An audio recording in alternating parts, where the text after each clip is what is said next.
whatever you normally use to copy down your assignments. You do have homework for tonight. It's not too bad though. So did you see I pressed go live and now it's fine? Yes. Everything's good? Okay. Yep.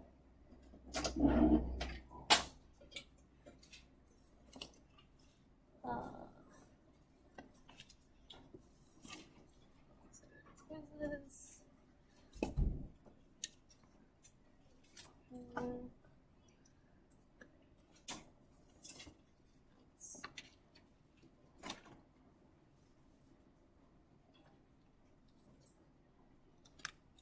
It always pops up again for some reason. Just minimize it. So I turn the pen on. It'll usually tell me if the stylus is connected. And then I will just calibrate the display because they're all a little different. So I just want to make sure that my writing goes where it's supposed to go. Okay. Let's try again.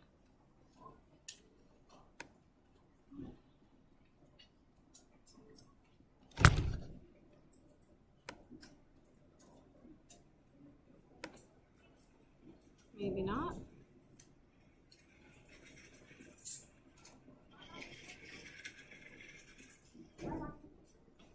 What?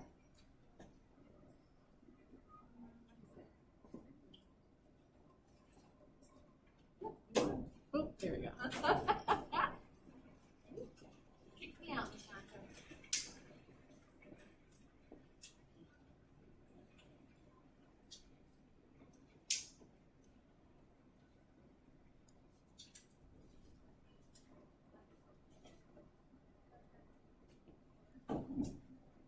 Okay, so I'm going to leave this up here while I give you back your quizzes. Overall, people did pretty well.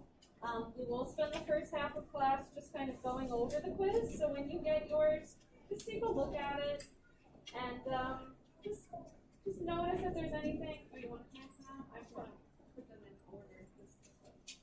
They were getting them back to me and they were like, not. Yes, Rudy? I didn't exactly finish it, and I only had 2 questions plus a bonus. There is. Gave this one. Oh, I have it. You got it? Okay, so you want to finish it in the hallway, Rudy? Yeah. Okay, so why don't you go, do you have it with you now? I can go down. Yeah, go grab it. I'll hand these out. Is tomorrow your last day? Tomorrow is my last day. So when I call your name, just come up and get your quiz. Ava, Lily.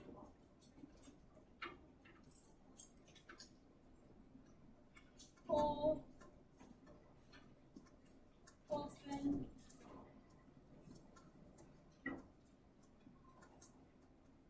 Mick. Sarah.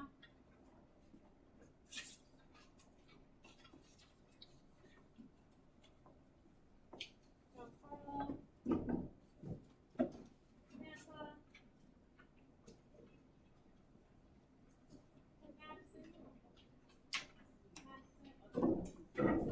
Michael, and Camden. And everybody in here should have a quiz back. We're still missing Angelina, right? Angelina's not here today? Still not? Okay.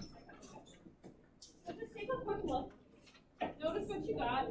Look back at the questions that you got wrong and just take a second and see if you can maybe understand why you got that question wrong. And if not, if I don't go over it, if maybe you want to ask a question about that. Maybe you want me to go back to that question, just re-explain. Because remember that the stuff that is covered on a quiz will still be covered on a test. And so we want to use quizzes as a learning tool, something that we can grow from. Okay, so a test is kind of final until the end of the year when you take the Regents exam. But quizzes are little stepping stones that get you toward the test. So if you don't do well on a quiz, that material will still be covered on a test. We want to make sure that we understand why things were right or wrong, and that we can figure it out later when it's on the test. So today in lecture, we're first going to go over your quiz, which you now have, and then we're going to start some new notes. So this is like the second half of this unit. And then you'll have a test probably not next week, but the week after. You're gonna have a homework assignment tonight. Today's stuff is not super difficult, which is good. If you need PDF or Word versions of the notes, they're here, as well as the homework assignment too. So let's get started. Will anyone have questions on this stuff? Okay. Let's get started on the quiz. Okay, so just looking at the first page, and I'm going to zoom out a teeny bit because this seems really big.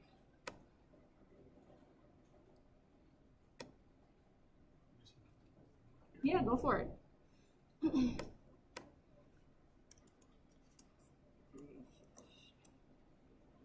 That's a little bit better. Okay.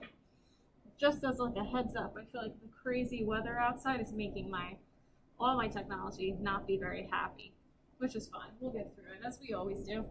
So let's look at number 1, because I thought number 1 was kind of tricky. So it says the diagram below shows the types of electromagnetic energy given off by the sun. The shaded part of the diagram shows the approximate amount of each type of energy reaching Earth's surface. So this is the shaded region they're talking about. And they want to know which conclusion is best supported by the diagram.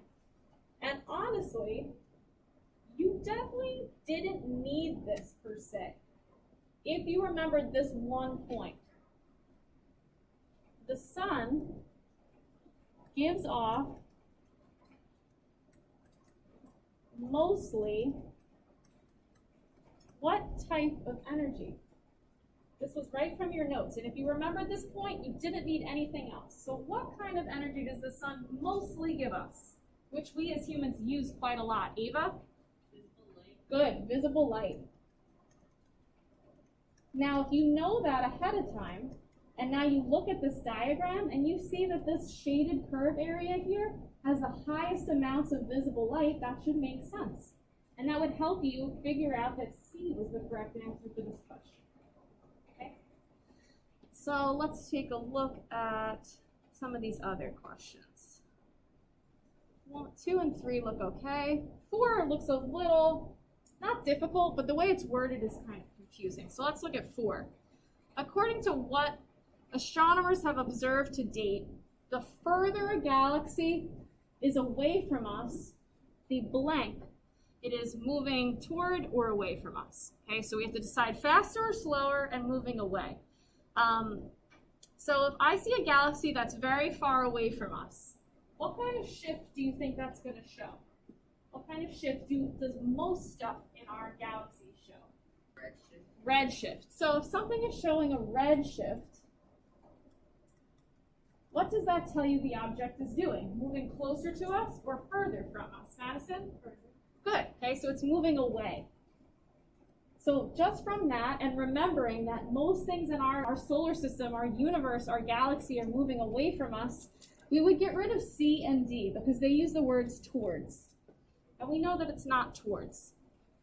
And if something is far away from us, in your notes, it should tell you that it shows a red shift,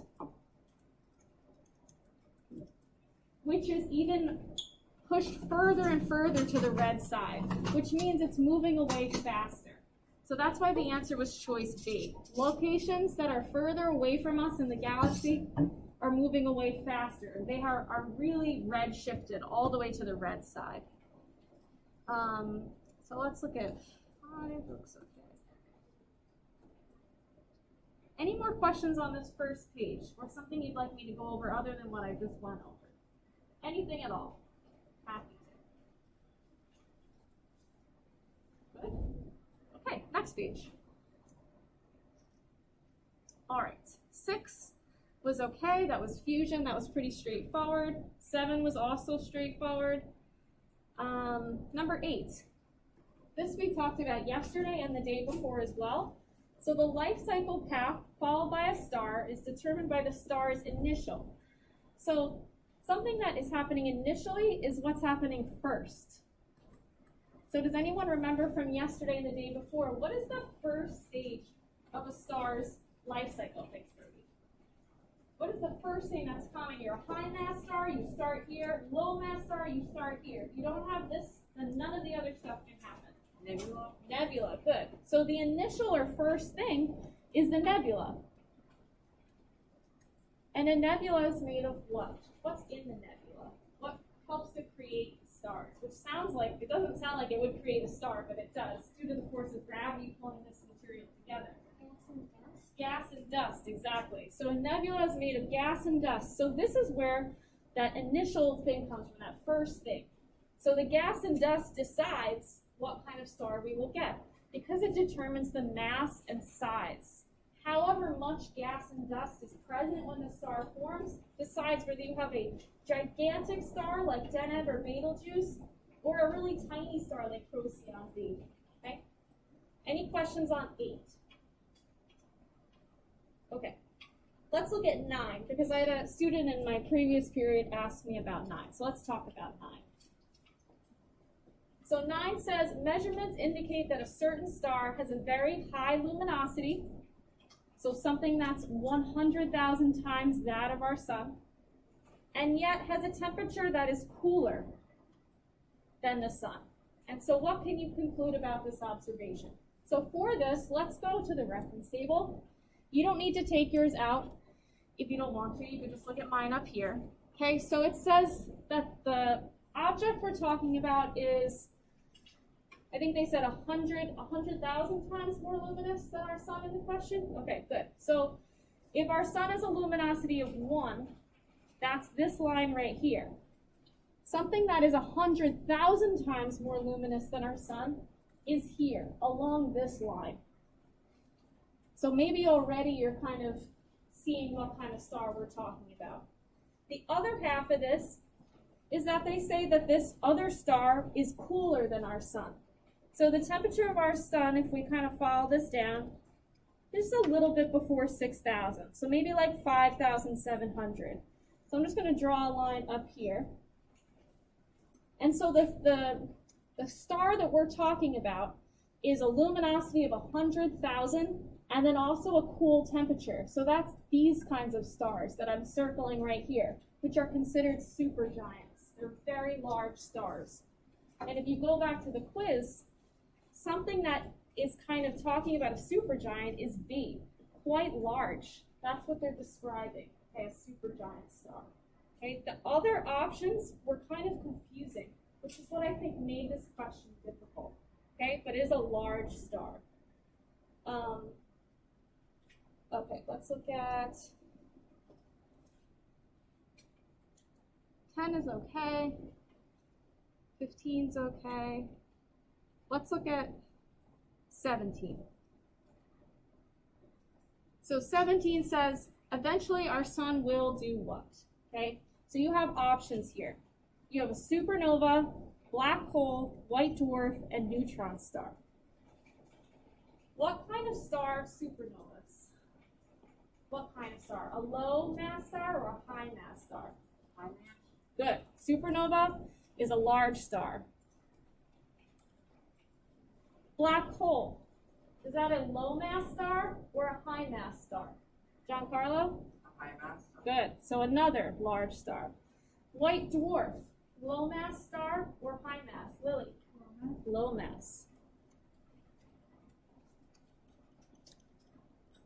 Okay, neutron star, low mass star or high mass star? Colson? Good. So my only option that would be for a small mass star like our sun is C. Okay. Are there any other questions besides the ones that I went over on this page? Yeah. 14. 14, sure. Okay. 14 says, which star has a higher luminosity and a lower temperature than the sun? And so they have Rigel, Alpha Centauri, Barnard Star, or Aldebaran. So let's clear this off. So we have Rigel, Aldebaran, Proxima Centauri was an option? Alpha Centauri? And then what was the other choice? Barnard Star, okay. And they're looking for a star that is higher luminosity, lower temperature. Yeah? Okay. So here's our sun. Our sun is right here. So anything with a higher luminosity than our sun is going to be above here. So we can immediately get rid of Barnard's star because the luminosity is so low on that one. Okay, so now you have Alpha Centauri, Aldebaran, and Rigel. And so we need this star to also have a lower temperature than our sun. So if we remember that the low temperatures are on this side, we can get rid of Rigel. Rigel's too hot. Its temperature is about 11,000 Kelvin, whereas our sun is about 57. So then we have Alpha Centauri. Because these stars are stacked one right on top of the other, their temperatures are exactly the same. They're no different. So we can get rid of Alpha Centauri because it's not greater or less. So that means our only answer is Aldebaran, which is both larger and cooler. The hotter one is that. And that's the number one way that I feel like students best get confused on this chart, because the hot, if you think the hot temperatures are over here, which makes sense if any other graph except this one. So yeah, so good. Just make sure on the test you remember that. But otherwise, easy mistake, no problem. Any other questions on the quiz besides the ones I went over?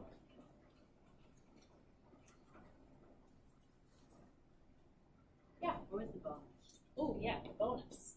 So, it was a riddle, if you didn't realize that. Someone told me that this was a bathroom riddle, but I don't remember that. I feel like it was similar to one of the bathroom riddles, but I don't think it was.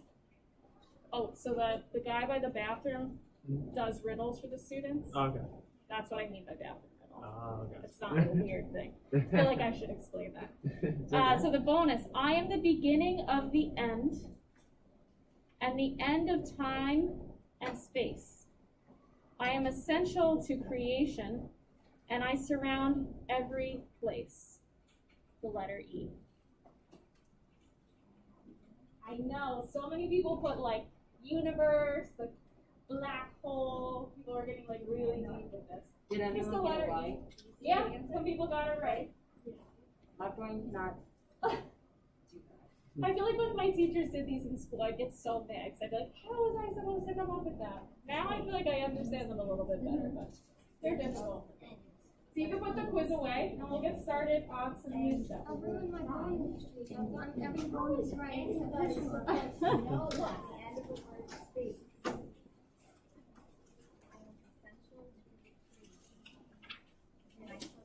That's clever.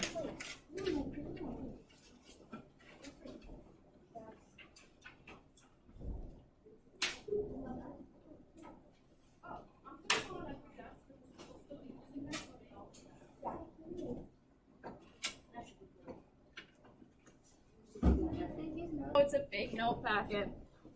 So this will be, I think, everything up until your next test is in here. So only really 2 note packets for this unit.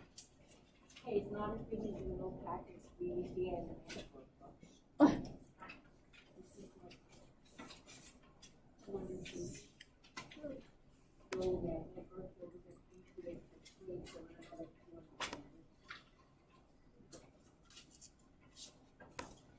I remember those fun times when we were looking at that pattern and saying, wow, that's something new.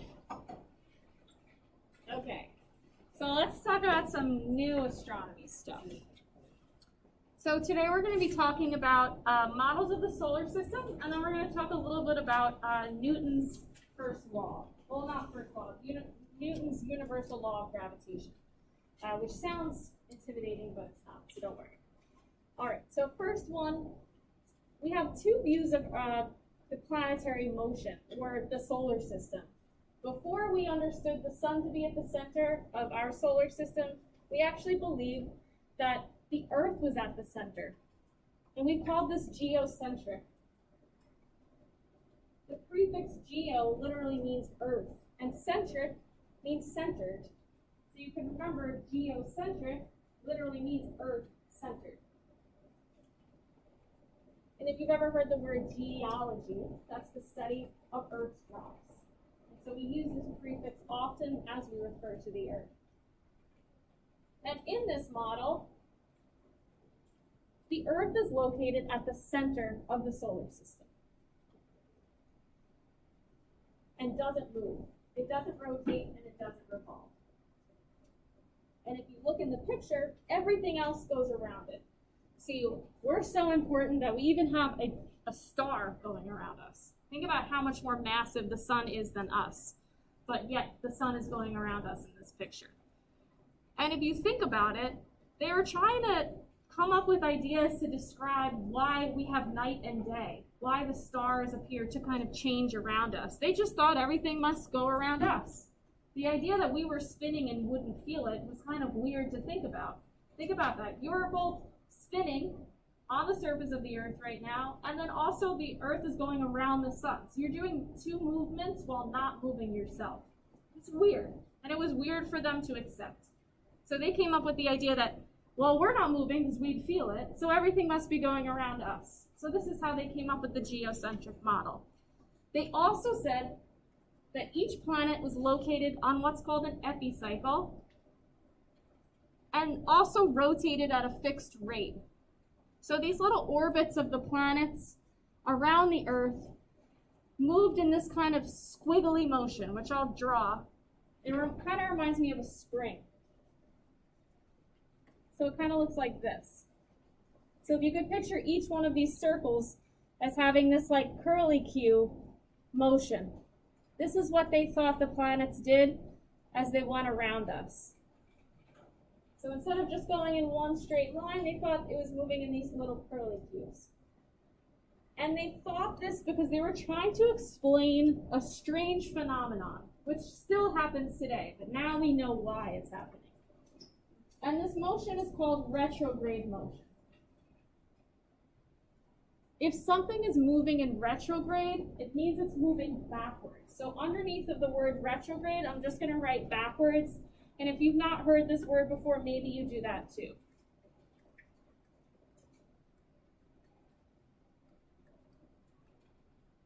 Yeah. How do we not feel anything? Because we're so tiny that we just can't perceive the movements of the earth. We are moving really fast though. I would have to look up the miles per hour of rotation and revolution.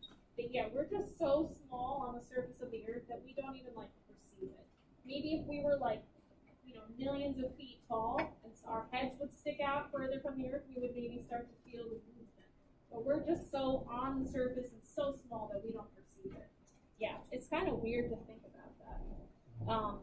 We're just sitting on this planet whizzing through space. And the only thing that keeps us alive is this thin layer of atmosphere that keeps us sustained. Very weird. So back to retrograde motion. It's this backward motion of the planets, which we can observe. And most of the time, we notice this with Mars. And so I have a little video to show you. Is it like satellite pictures? It's more like a simulation. More like a simulation, so you can see it better. I muted it because they don't really talk, so I'm going to talk. They just play music, which is not super helpful. Okay.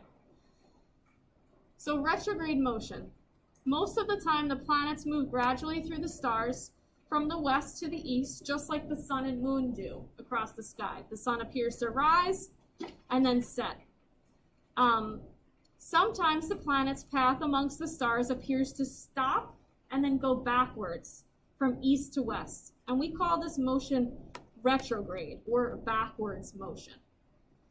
And so the reason that this happens is because Mars travels much more slowly in its orbit than the Earth does. So if you notice the planets over here, this is Mars, and then this is the Earth. Notice the Earth is a much smaller orbit than Mars does, so we can get around faster. Okay, because we're closer to the sun. It's like a track. If you have this much ground to cover, it's going to take you much longer to get around the circle than someone on the inside track. And so this is kind of what causes retrograde motion.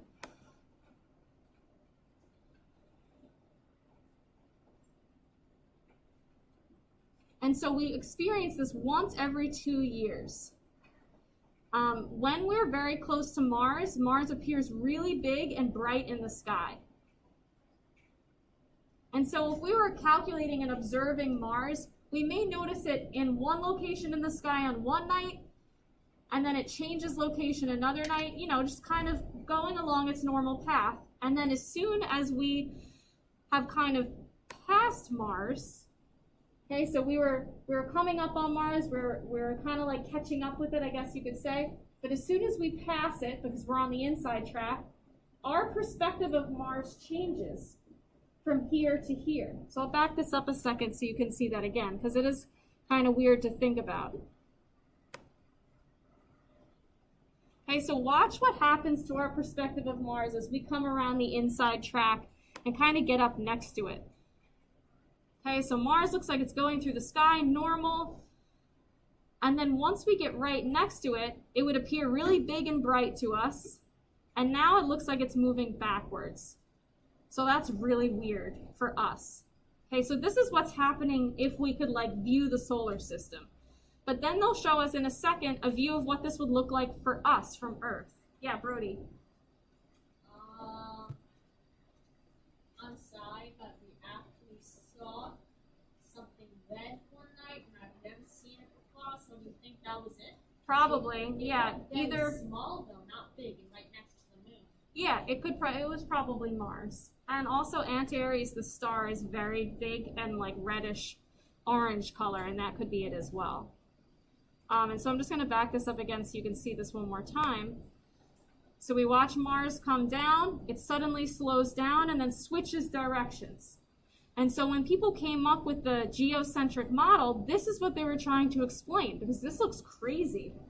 But so what's actually happening is not Mars just slowing down and changing directions, it's actually because we're on an inside track as we're revolving, and so is Mars. So it makes this cool pattern in the night sky. And so this was a picture taken from 2009. But it happens once every 2 years, so you could observe this. Yeah? I don't know if this is true, but I saw this thing, and it said that it happened within a few weeks. Yeah, it could have. Yeah, I haven't kept track of like when the next time was going to happen, because it's not like one magical night. As you can see from these dates, it takes a while. You have to like go out and diligently observe and like, okay, Mars is here tonight, now it's here, and keep track of that. Which sometimes you may need a little telescope for something to keep track. It's difficult to make these observations. And so just going back to this quick 1 second. So you see this like loopy shape? That's where we came up with the idea of epicycles, that weird loop, to kind of describe what was happening here. Because we didn't yet understand that the Earth was actually going around the sun and Mars was going around us. Okay, so we'll talk about that in a second. So this idea was brought by the Greek astronomer Ptolemy. There we go. Ptolemy. And this was the accepted model for quite a long time. Until we had some more observations taken, and maybe a little bit more mathematical equations, because astronomy is really math, lots and lots of math. We figured out that what was really happening was that the sun was in the center, not the Earth. And so we accepted the heliocentric model, which literally means sun-centered. In the heliocentric model, the planets revolve around the sun, which they said was in the exact center of the solar system. More or less, we accept this today, with a few little tweaks, which we'll talk about in a second. Yeah? So could this ever change or no? Like, could the way we think about this ever change? It has changed through history, but now as we've been able to have more powerful telescopes, better observations, better mathematical calculations, we've come up with this, and this is what's true. This is what we know of today. And so just a little tweak, though, and I'll talk about why I put this in capitals. There's a reason for that. So we also said that the planets revolved it in perfect circles. And, you know, the farther you were away from the sun, the bigger your circle was. And this idea accounts for retrograde motion, which again is that backwards motion of the planets. Because we from Earth are viewing Mars going around the sun, but Mars is on the outside. As we lap Mars, we're past Mars, we kind of catch up to it, so our perspective of the planet in the night sky changes, making it look like it's looping, but it's not actually doing that. And so this was advanced by the Greek astronomer Copernicus. And he was persecuted for this suggestion because this went against the accepted model that was there for a long time. And also, the church wasn't too happy about this either, which so often happens with science. Yes? On Cosmos, they banned the guy alive because he tried sneaking in hostility and getting almost a book. Yeah, it could have been. I know that he was definitely thrown out of the village that he lived and excommunicated. People weren't allowed to talk to him. People weren't allowed to read his books. And he died thinking that no one would ever believe him. But after he died, everyone was like, oh, he was right. Sorry about that, but that's what always happens. I mean, the important thing now is that we remember him for the good idea that he brought up, even when it wasn't a popular idea. He stuck to his guns. So that's what sometimes happens when you come up with good ideas. People don't want to hear about them to begin with. But that's okay. We're there now. That's all that's important. So one little note down here at the bottom. So this is the accepted model, the heliocentric model. But as we'll talk about probably later this week and maybe the beginning of next week, the sun is not exactly in the center. And the planets do not orbit in perfect circles. There's different names for the location of the sun and what the actual shape of the orbit of the planets are. But we will get to that later, not right now. Okay. So one last thing for today. Newton's universal law of gravitation. So this is the law of gravity. This is what gravity is based on. And it's a little bit like common sense. You'll be surprised that you already kind of know this and understand this based on what we've talked about so far in astronomy. So the first rule, or the first thing that the force of attraction between two objects depends on, is their mass. So the mass or the size of the object. And let's see if you can fill in the blank for me. The blank, the mass, the stronger the attraction. So am I going to fill in bigger or smaller in that blank? The blank, the mass, the stronger the attraction between two objects. Think about that. Even if you don't want to share it, even if you don't want to put your hand up, think about what should go in that blank in your notes. Cole, what do you think? Yeah, the bigger the mass, the stronger the attraction. So that's why we go around the sun. The sun is massive. The idea that the sun should go around a tiny planet like us is like laughable. We just don't have enough mass. So the more massive the object is, the stronger the attraction. Think about what's at the center of our galaxy. What did I say was at the center of our galaxy? Black hole. Yeah, huge black hole. So why do you think all the other stuff in our galaxy goes around it? Because it's the biggest thing in our galaxy. Yeah, it has the most mass. So the bigger you are, the more mass you have. And gravity? Yeah. So technically, are we revolving around the black hole, not the sun? We're revolving around the sun, which is revolving around the black hole. Slower. It's not moving quite as fast as we go around the sun. But yeah, so we're technically doing 3 motions while just sitting still. So weird. Yes. So technically, each thing that has big mass has gravity also? Yes. Yeah, mass is gravity. Okay, you have lots of mass, you have lots of gravity. Okay, and so that's why we don't have a lot of gravity. We're not very massive. We're tiny little creatures that live on a tiny little planet. So like, if I want to like gravitationally attract my pen from the desk, I'm not massive enough. I'm not going to be able to do that. But the Earth can, because if I drop it, it'll fall on the floor. Earth is more massive than us. So mass is gravity.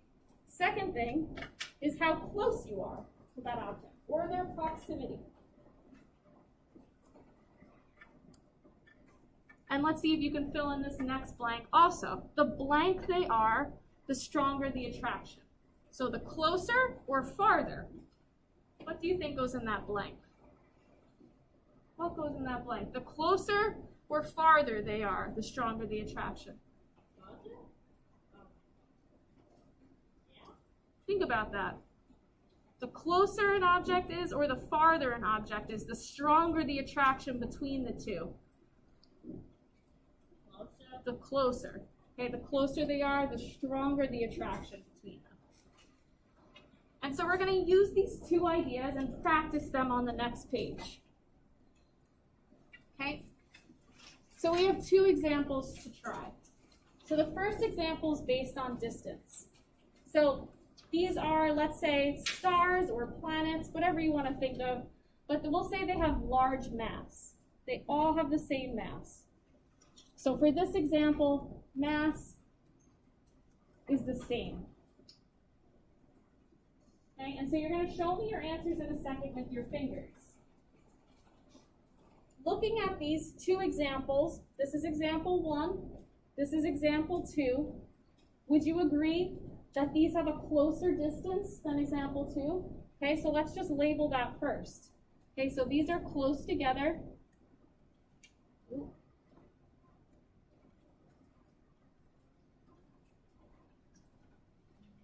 And then these two are farther apart.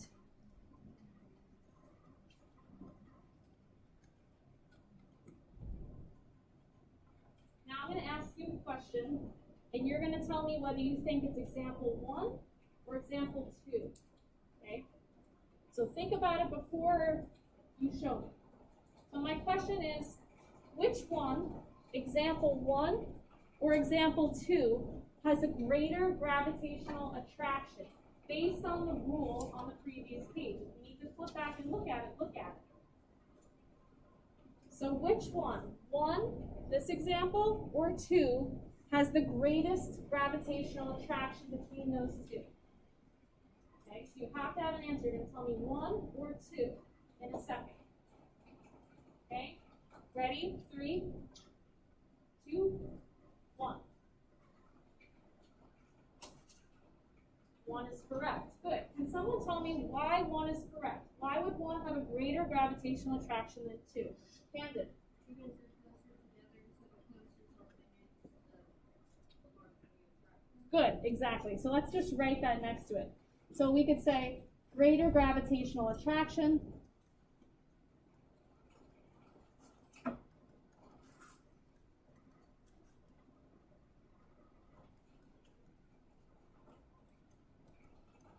and for this one we could just write less gravitational attraction. I'm just writing GA because I'm lazy.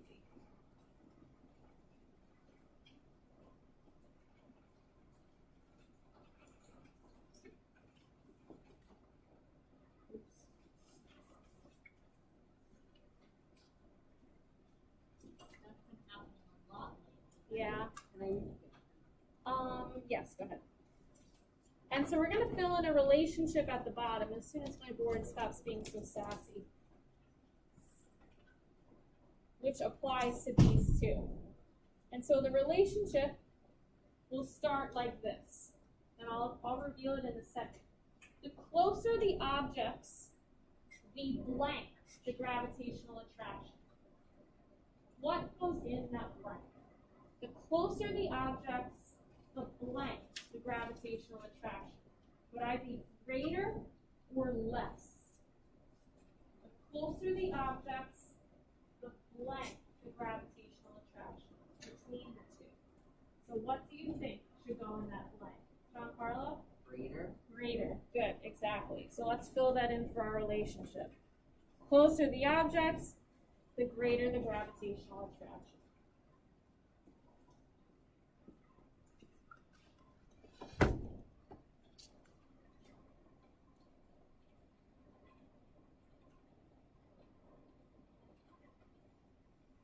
Okay, closer the objects, the greater the gravitational attraction. So now let's talk about mass again. And so you have a couple different objects listed here. You have 1, 2, and 3. Okay, so let's label the first two with capital L's for large objects.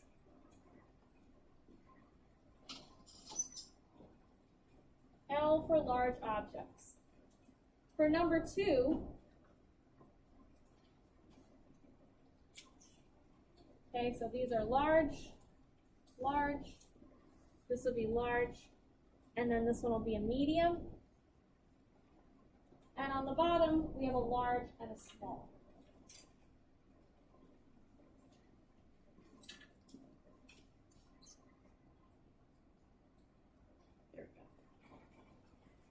large, large, medium,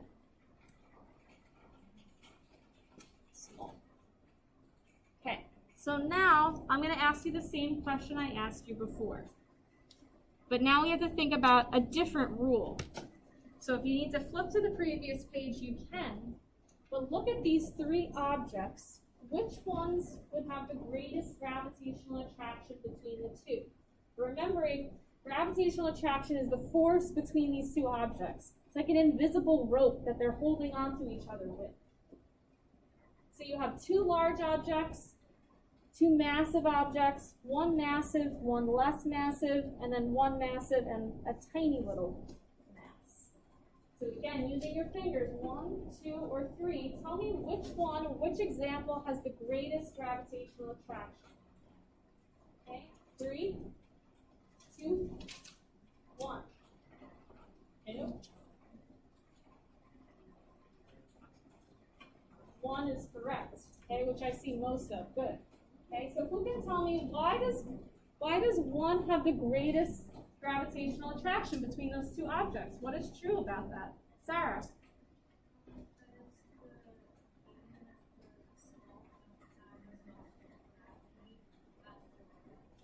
Good, because the medium and the small don't have as much gravity because they don't have as much what? Mass, exactly. Okay, so for number 1, this has the greatest gravitational attraction.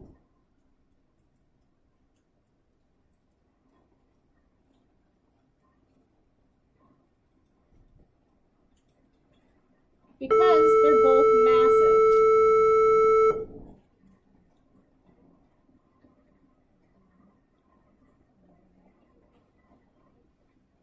Okay, the more mass you have, the more gravity you have.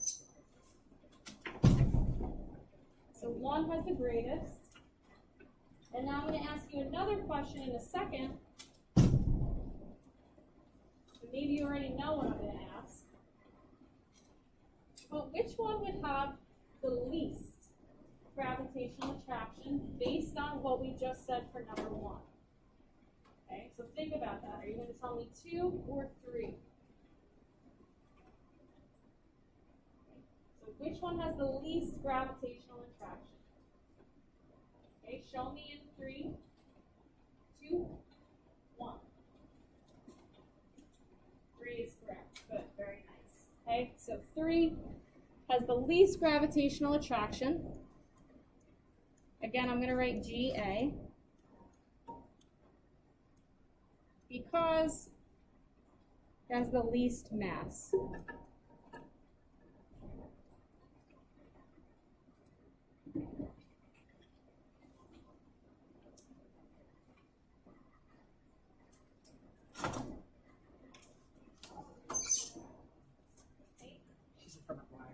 Oh, okay. Okay, so now let's talk about this relationship. As we increase mass, gravitational attraction, blank. So as we increase mass, gravitational attraction, blank. Is it going to increase or is it going to decrease? So think about that as you're copying the beginning, and we'll fill in that last part together. Then we can start our homework and lab. Okay, so as mass increases, as the two objects get more massive, what will happen to the gravitational attraction between those two objects? Will it also increase or will it decrease? Or maybe it won't change. Paul, what do you think?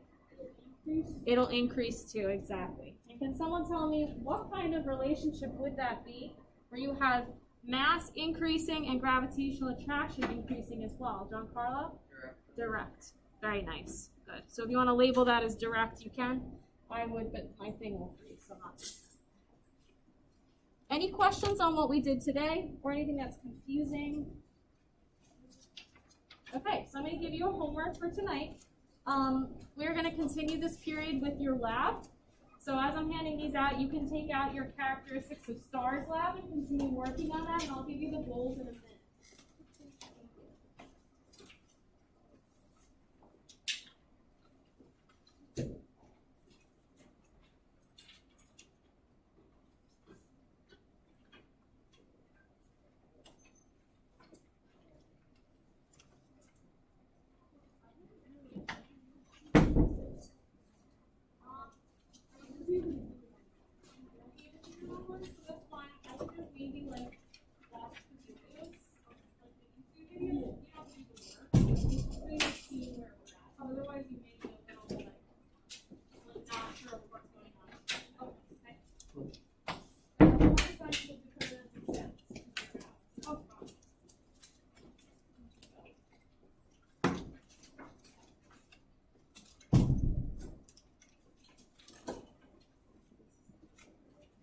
Okay. Yeah, double period. Yeah, so they're just gonna be working on a lab. I'll go over the goals and you can kind of just see where everybody's at. And I'll have a key if you need to like check stuff too. Does anyone not have a homework? Okay.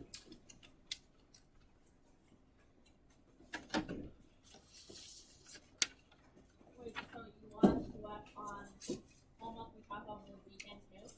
I'm gonna tell you what the goals are right now. Voting today is important. I know.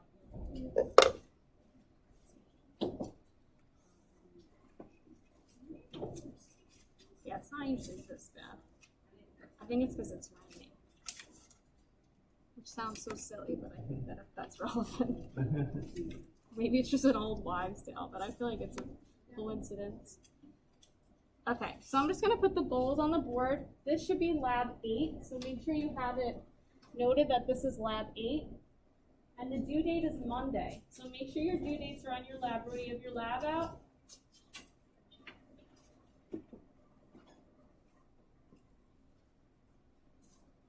The due date is 11/2 at 8:20. So this is due to not tomorrow, Monday morning. So make sure it's on Google by then. It's already up there. It has been up there since yesterday. Okay, and I'm just going to give you the goals.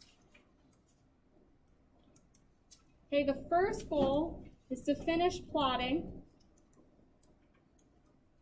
Maybe some of you even finished it last time. Once you're finished plotting, you're going to check your answers with mine. So you're just going to come up to my desk, and I'm going to give you a little check the same way. Remember how I was grading your profiles? I would come up and tell you whether you're good. I have the dots correctly plotted on mine. I'll lay mine on top. I'll give you a little check if they line up. If they don't, you may need to recheck and go back to your seat and fix what you think you fixed. Okay? So that's the first half. Okay, you're going to check your answers. Third thing is you're going to do the questions, or you're pretty much just going to finish the lab. Okay, once you're finished with the lab, you can start lab 9. And the goals for starting lab 9 are to read and highlight the introduction,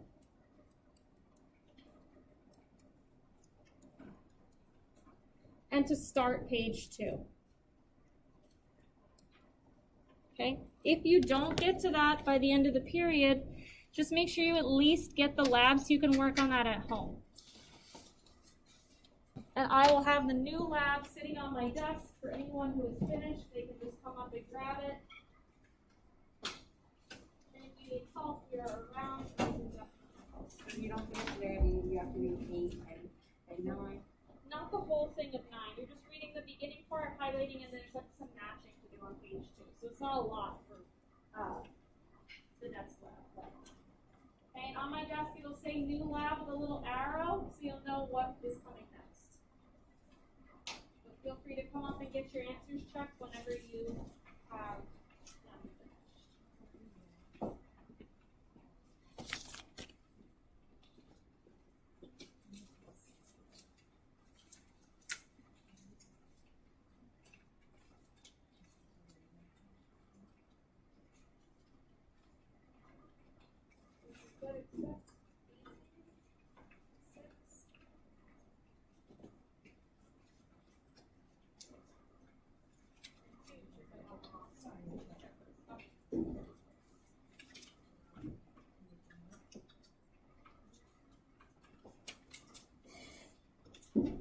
So Brody, please your references. Did you just do that part? Colored pencils, 230? Okay, you're going to need those soon.